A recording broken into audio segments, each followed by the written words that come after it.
السلام عليكم ورحمة الله وبركاته. كسو دواد AMA Associates. maanta waxaan diiradda saaraynaa the societal impact of ignoring violations of human rights. natiijada laga dhaxlo in loo aamuso xadgudubka lagu hayo xuquuqda muwaadiniinta.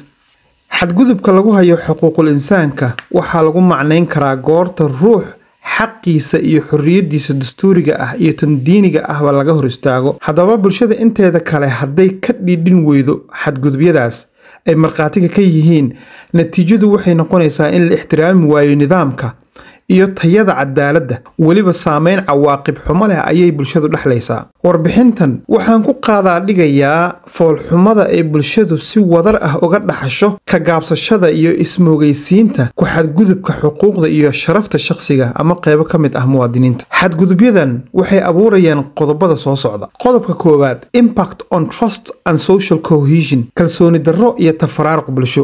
goorta la dafiro xadgudubyada loo geysanayo qaybo ka mid ah bulshada, waxaa hoos u dhac ku yimaada ixtiraamkii loo hayay hay-adaha xukuumadda. shacabku waxay dareemaan inay xukuumadda iyo nidaamka sharci uunan awoodin difaaca xuquuqdooda, taasoo keenaysa burbur iyo jawi kala shaki ah. kala shakigaas wuxuu dhidibada u aasaa amar diido shacab, kalsooni darro bulshadeed iyo cadaalad darro. qodobka labaad, normalization of injustice, cadaalad darrada caadi inay tahay loo arko. haddii aad indhaha ka qabsato xadgudubka loo geysanayo xuquuqda shakhsiga ama tan bulshada qayb ka mid ah, adigoo isleh adiga saameyn kuguma yeelanayso sababtay doontaba ha ahaatee, waxaad ogaataa adiga goortay ku qabsato dhibtaa la mid ah inaad taageero ku weyn doonto. haddii aan si kale u dhigo, waxaa caadi ama wax aan ka soo qaad lahayn loo arki doonaa dhacdo kasta oo foolxun oo ay dad diin iyo dhaqan lehba ay tahay inay ka xishoodaan. aargoosi iyo aano aan dhammaad lahayn oo bulshada dhan saamaysa ayaa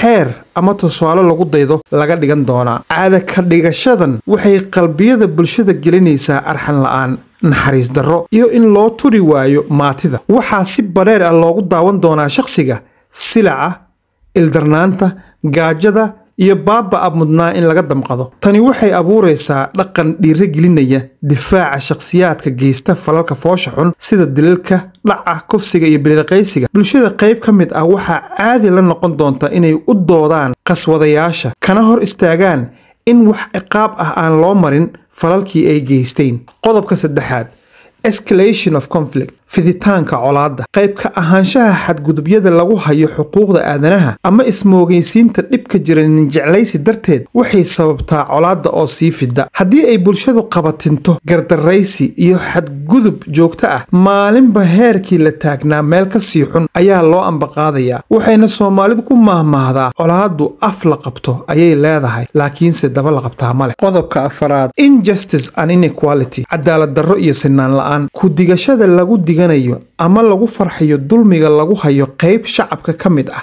waxaa laga dhaxlaa sinaanta iyo cadaaladda oo bulshada si siman u gaarin. waxaa dhacda quursi iyo fuquuq ay keento cadaalad darrada, taasoo mustaqbal xumo u keenta bulshada oo idil. qodobka shanaad, psychological impact, saameyn maskaxeed. inaan la danaynin xadgudubyada ka dhex socda shacabka waxay si siman dhaawac maskaxeed u keentaa dhibanaha iyo inta ku daawata dhibka lagu hayo. dhibanuhu waxa uu bulshada ka dareemaa inaan loo damqanayn, laguna cidleeyey xadgudubyada loo geysanayo, halka kuwa ka aamusa xaqa dulmigana taageera ay dareemaan dembi inay galeen. waxa kale ay dareemaan qalqal maskaxeed joogto ah aamusnaanta xaqa ay ka aamuseen darteed. qodobka lixaad, global reputation, sumcad xumo caalamka uga timaado dalka oo dhan. ka qayb ahaanshaha dulmiga ama aamusnaanta laga aamuso xaqa muwaadinka waxay keentaa dhaawac ku yimaada sumcadda hay-adaha dalka. tani waxay horseedi kartaa xiisad siyaasadeed, cunaqabatayn dhaqaale iyo go'doomin caalamka intiisa kale uu dalka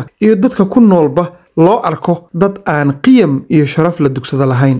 haddii aan soo koobo, qayb ka ahaanshaha ama dafiraadda xadgudubyada lagu hayo bulshada waxay sababtaa caqabadihii aan soo sheegnay. sidaa darteed waxaa lagama maarmaana shakhsi kasta, deegaan kasta iyo xukuumadduba inay xaqa garab siiyaan, kana hortagaan tacadiyada iyo xadgudubyada lagu hayo xuquuqda qofka muwaadinka ah, si loo helo nabad, xasilooni iyo xurmad la xurmeeyo sharafta muwaadinka iyo tan dalka oo dhanba.